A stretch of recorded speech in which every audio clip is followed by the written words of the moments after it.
गांव में मुरारी नाम का एक आदमी रहता था। मुरारी के पास एक अस्तबल था।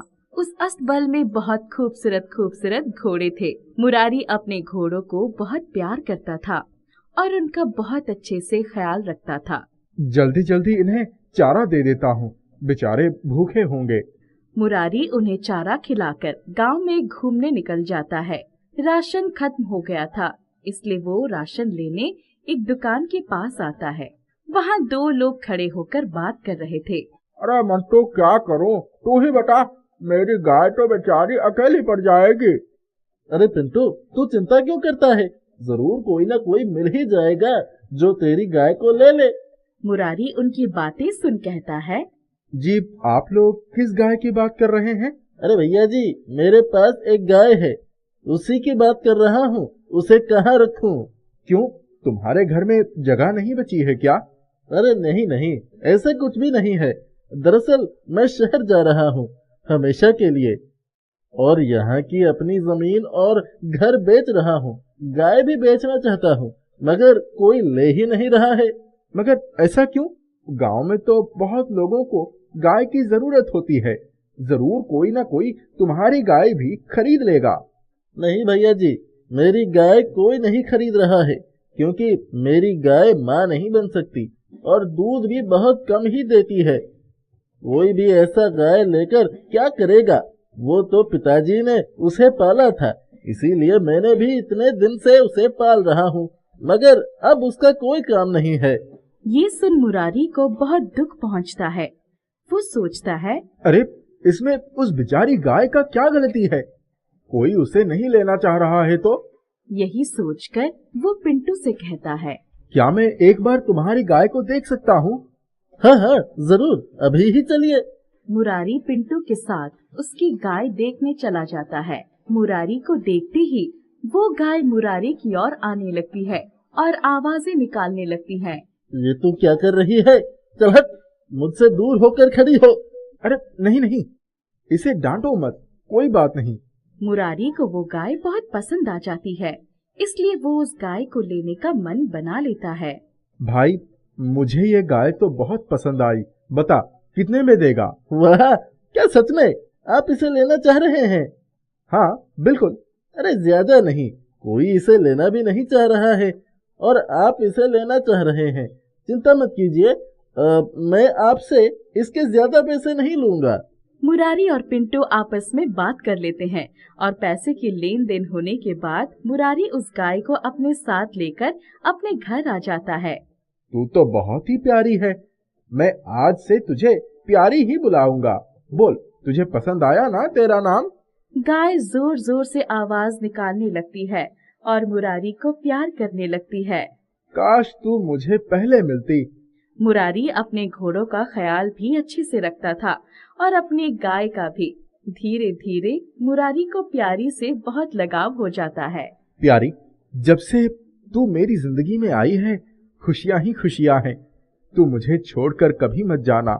जितने लोग मुरारी से मिलने आते, सभी मुरारी का मजाक उड़ाकर चले जाते थे। इसी तरह एक दिन मुरारी का दोस्त चंद्रकांत मुरारी के घर आता है। अरे भाई मुरारी, मुझे लगता है तू बहुत समझदार है, मगर तू तो बिल्कुल नासमझ निकला रे। मतलब तू कहना क्या चाहता है? मैं नहीं समझा। अरे पागल, तू ऐसी गाय क्यों अपने साथ रखे हुए है जो दूध तक अच्छे से नहीं देती है और ये माँ भी नहीं बन सकती? फिर इसे रखकर क्या करेगा? तेरा कितना समय इसके पीछे चला जाता है, उतने समय में तो तू बहुत काम कर सकता है। ये सुन मुरारी बहुत गुस्सा हो जाता है। चंद्रकांत, मैं तुझे अपना दोस्त समझता था। मुझे लगता था भले ही पूरा गांव मेरे खिलाफ हो, तू हमेशा मेरा साथ देगा, मगर आज तूने भी ऐसी बात कर दी। तुझे दिखता नहीं मैं प्यारी से कितना प्यार करता हूँ? और प्यारी की ओर देख, वो मुझे कितना प्यार करती है। मैं उसे कभी भी नहीं छोड़ सकता। माना कि वो माँ नहीं बन सकती, माना कि वो दूध नहीं दे सकती, इसका मतलब मैं उसे अकेला छोड़ दूं? अरे अच्छा भाई, ठीक है, तुझे जो भी करना है कर, मैं जा रहा हूँ। सोचा दोस्त होने के नाते समझा देता हूँ, मगर तुझे तो कुछ समझना ही नहीं है भाई। इतना कहकर चंद्रकांत वहाँ से चला जाता है और मुरारी प्यारी को गले से लगाकर रोने लगता है। कोई भी तुझे समझ नहीं रहा है, मगर तू चिंता मत कर, मैं तुझे बहुत अच्छे से समझता हूँ और कभी तुझे खुद से अलग नहीं करूँगा। गांव में एक तांत्रिक आता है और सभी के घरों में घूम घूम कर उन्हें आगे भविष्य के बारे में बताता है। मुरारी के घर के पास आकर कहता है, आओ बच्चे, बाहर आओ, पूछो क्या पूछना है। मुरारी को इन सब चीजों पर विश्वास नहीं था, इसलिए वो तांत्रिक को वापस चले जाने को कहता है। ये बच्चे, तू किससे बात कर रहा है, तुझे पता है? जी, मैं सब समझ रहा हूँ, मगर मुझे माफ कीजिए, मैं इन सब चीजों पर विश्वास नहीं करता हूँ। ये सुन तांत्रिक बहुत ज्यादा ही गुस्सा हो जाता है। इसको तो सबक सिखाना पड़ेगा। तांत्रिक देखता है कि मुरारी गाय की अच्छे से देखभाल कर रहा है और उससे बात भी कर रहा है। अभी सबक सिखाता हूँ इसे। ये सोचकर तांत्रिक जोर जोर से चिल्लाने लगता है। ये गाय इस गांव के लिए अभिशाप है। सुनो सुनो सुनो गांव वालों, अगर ये गाय इस गांव में रही तो किसी का भला नहीं हो पाएगा, सभी को बहुत नुकसान होने वाला है। ये सुन गांव वाले बहुत डर जाते हैं और मुरारी से कहते हैं गाय को गांव से बाहर कहीं दूर छोड़ाने के लिए। नहीं नहीं, मैं अपनी प्यारी को कहीं नहीं जाने दूंगा। इसके यहाँ रहने से किसी का कुछ बुरा नहीं हो सकता। ये तांत्रिक झूठ बोल रहा है। गांव वाले मुरारी की बात नहीं सुनते और गाय को गांव से बाहर छोड़कर आने की जिद करने लगते हैं। नहीं, मैं अपनी प्यारी को कहीं भी अकेला नहीं छोड़ सकता। इसी वजह से मैं खुद ही अपनी प्यारी और अपने घोड़े को लेकर ये गांव छोड़कर कहीं दूर चला जाऊंगा। गांव वाले मान जाते हैं। उसी दिन मुरारी अपने घोड़े और अपनी गाय प्यारी को लेकर गांव से निकल जाता है। गांव से बाहर आने के बाद उसे एक भी ऐसा जगह नहीं मिलता है जहां वो रह सके। अब मैं इन्हें लेकर कहां जाऊं? कोई भी हमें नहीं रखना चाह रहा है। घूमते घूमते रात हो जाती है। मुरारी थककर एक और बैठ जाता है। बारिश बहुत तेज शुरू हो जाती है। बिजली भी कड़कने लगती है। तभी आसमान से एक चमकीला पत्थर नीचे गिरता है। प्यारी उस चमकीले पत्थर को खा जाती है। प्यारी, चल वहां चलकर गोबर कर ले, फिर हम वापस से घर ढूंढने चलते हैं। प्यारी गोबर कर लेती है। जैसे ही प्यारी गोबर करके आती है, तभी वहां से बहुत चमकीली रोशनी आने लगती है। वहां चमकती हुई चीज क्या है? जब मुरारी वहां जाता है तो देखता है प्यारी ने जहां गोबर किया है वो गोबर सोने के गोबर में बदल गया है। ये देख मुरारी हैरान रह जाता है। ये क्या हो गया? सोने की गोबर? प्यारी, ये देख, तूने सोने की गोबर की है। मुरारी सोने को ले लेता है और उसे बेचकर जितने पैसे मिलते हैं उससे एक नया घर खरीद लेता है और वहां अपने घोड़ों को और प्यारी को रखता है। अगले दिन भी प्यारी सोने का गोबर करती है। ये देख मुरारी खुश हो जाता है। तभी प्यारी कहती है, मुरारी, तुम बहुत अच्छे हो। तुमने हमेशा मेरा साथ दिया है, कभी मुझे अकेले नहीं छोड़ा है। अब मेरी बारी है तुम्हें वो सब चीज देने का जिसकी तुम्हें जरूरत है। प्यारी, तुम मेरे लिए हमेशा खास ही रहोगी। तुम मुझे सोना दो या ना दो, तुम तो हमेशा मेरे लिए खास ही हो। इतना कहकर मुरारी प्यारी को गले से लगा लेता है। धीरे धीरे मुरारी को सब कुछ मिल जाता है और वो बहुत अमीर आदमी बन जाता है। आसपास के गांव में भी मुरारी का नाम प्रसिद्ध हो जाता है। मुरारी के गांव वालों को जब ये पता चलता है तब सभी हैरान रह जाते हैं और सभी मुरारी से मिलने आने लगते हैं। जिस तांत्रिक ने मुरारी के गाय को अभिशाप कहा था वो भी मुरारी के पास आता है। मुरारी, मुझे माफ कर दो, कृपया थोड़े पैसे दे दो, बहुत जरूरत है। ठीक है, मैं तुम्हें पैसे दूंगा, मगर इससे पहले तुम्हें गांव में जाकर सभी को सच बताना होगा। तांत्रिक मान जाता है और गांव आकर सभी को सच्चाई बताता है। गांव वाले सच्चाई जानकर तांत्रिक की बहुत पिटाई करते हैं और मुरारी से माफी मांगते हैं। मुरारी तांत्रिक को पैसे देकर उसकी मदद कर देता है और इसी तरह वो खुशी खुशी प्यारी और अपने घोड़ों के साथ रहने लगता है। ख्याति एक अनाथ बच्ची थी। छोटी सी उम्र में ही उसकी माँ ने उसे एक अनाथ आश्रम के पास छोड़ दिया था और खुद आत्महत्या करके इस दुनिया से विदा हो गई। दरअसल ख्याति एक बिन ब्याही माँ के कोख से जन्मी बच्ची थी। समाज के डर के मारे उसने ये कदम उठाया था। ख्याति की मौसी लता को जैसे ही पता चला कि वो एक अनाथ आश्रम में है, वो उसे वहां से निकालकर अपने साथ अपने घर ले आई। लता के हाथों में बच्चा देख लता का पति सुधीर आश्चर्य में पड़ गया। ये बच्ची किसकी है? तुम कहाँ चली गई थी? सुबह से मैं तुम्हें ढूंढ रहा हूँ। ये बच्ची मुझे रास्ते में पड़ी हुई मिली। उसे रोता देख मुझसे रहा न गया और मैं उसे अपने साथ ले आई। लता अपने पति से झूठ कहती है क्योंकि वो नहीं चाहती थी कि उसकी मरी हुई बहन का नाम बदनाम हो। अच्छा हुआ तुम इसे अपने साथ ले आई। बेचारी बच्ची कितनी मासूम है। न जाने कैसी निर्दयी माँ है जिसने ऐसी फूल सी बच्ची को सड़क पर मरने के लिए छोड़ दिया। सुधीर और लता ख्याति को अपनी बेटी की तरह पालने लगे। कुछ ही समय में ख्याति उनकी लाडली बन गई। एक दिन लता श्रृंगार कर रही थी, तभी नन्ही ख्याति ने अपने लड़खड़ाते कदम से अपनी माँ के पास आई और वहां रखा हुआ नेल पॉलिश लेने लगी। उसकी ऐसी मासूम हरकत देख लता मुस्कुराए बिना नहीं रह सकी।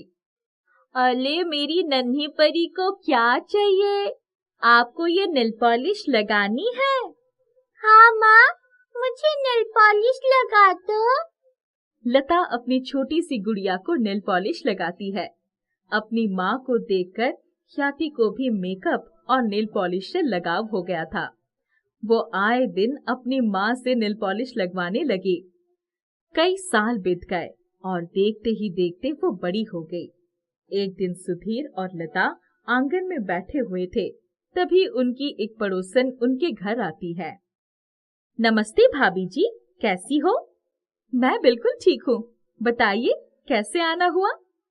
अरे भाभी जी, आपकी बेटी के लिए मेरे पास एक बहुत ही बढ़िया रिश्ता आया है। आप कहो तो बात आगे बढ़ाओ। लड़का बहुत ही बड़ा खानदान से है।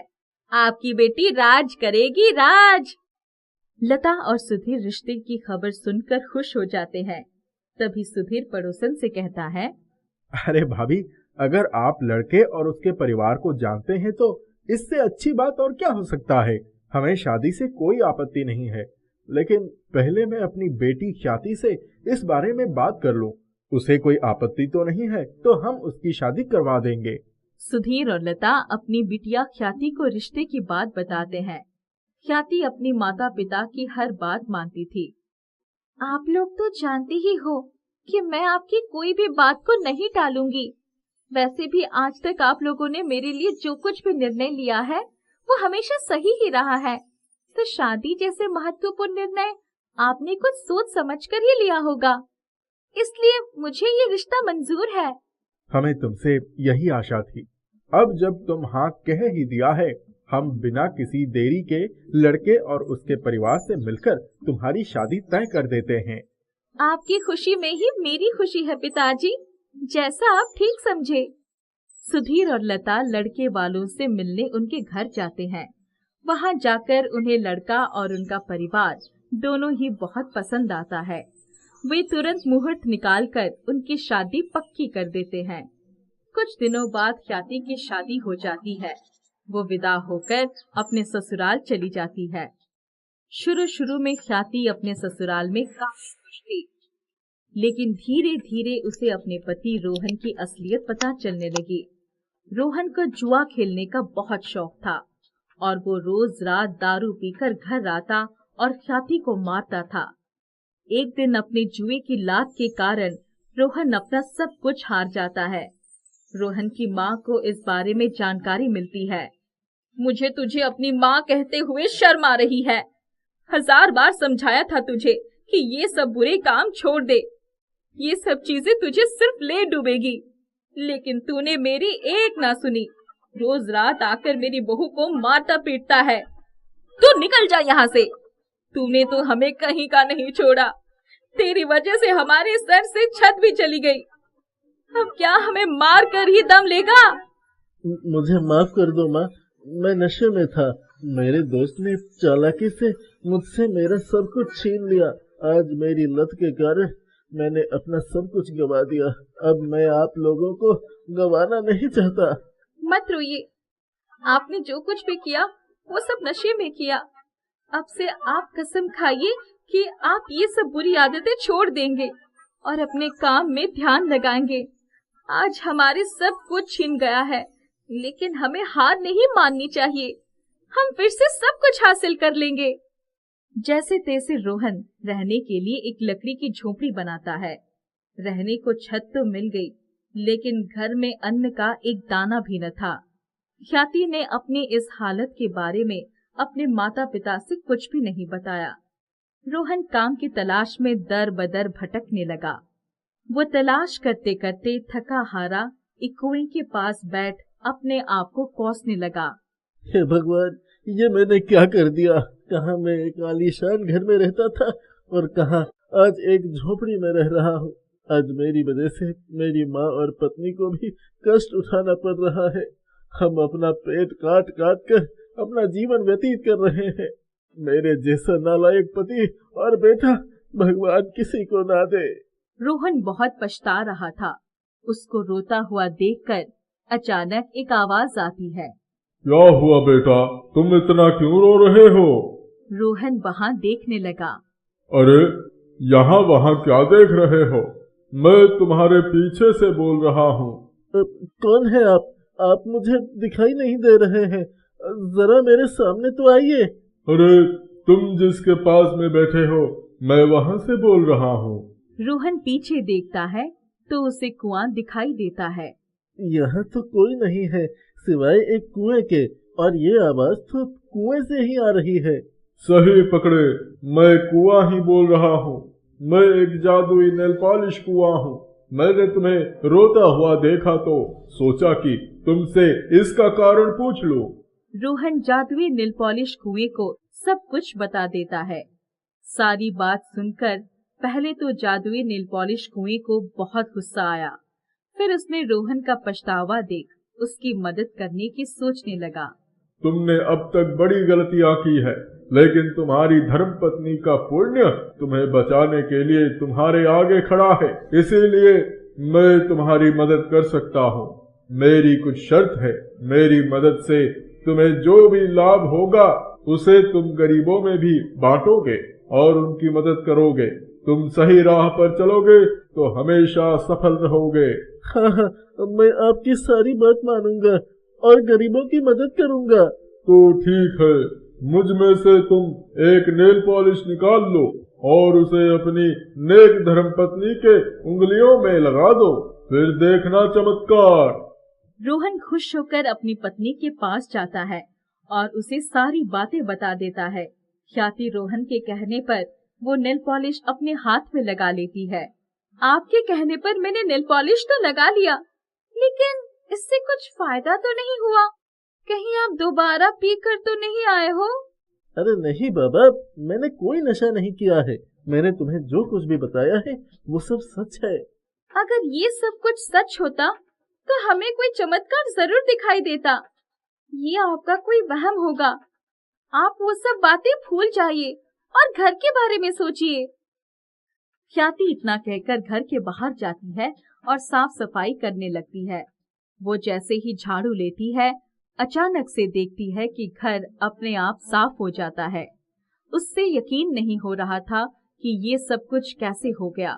फिर वो बर्तन धोने जाती है। बर्तन छूते ही सारे बर्तन साफ हो जाते हैं। ख्याति अपने सास और पति को बुलाती है। क्या हुआ? क्यों बुला रही हो? अरे आपकी बात तो सच हो गई। सच में एक जादुई कुएं की नेल पॉलिश है।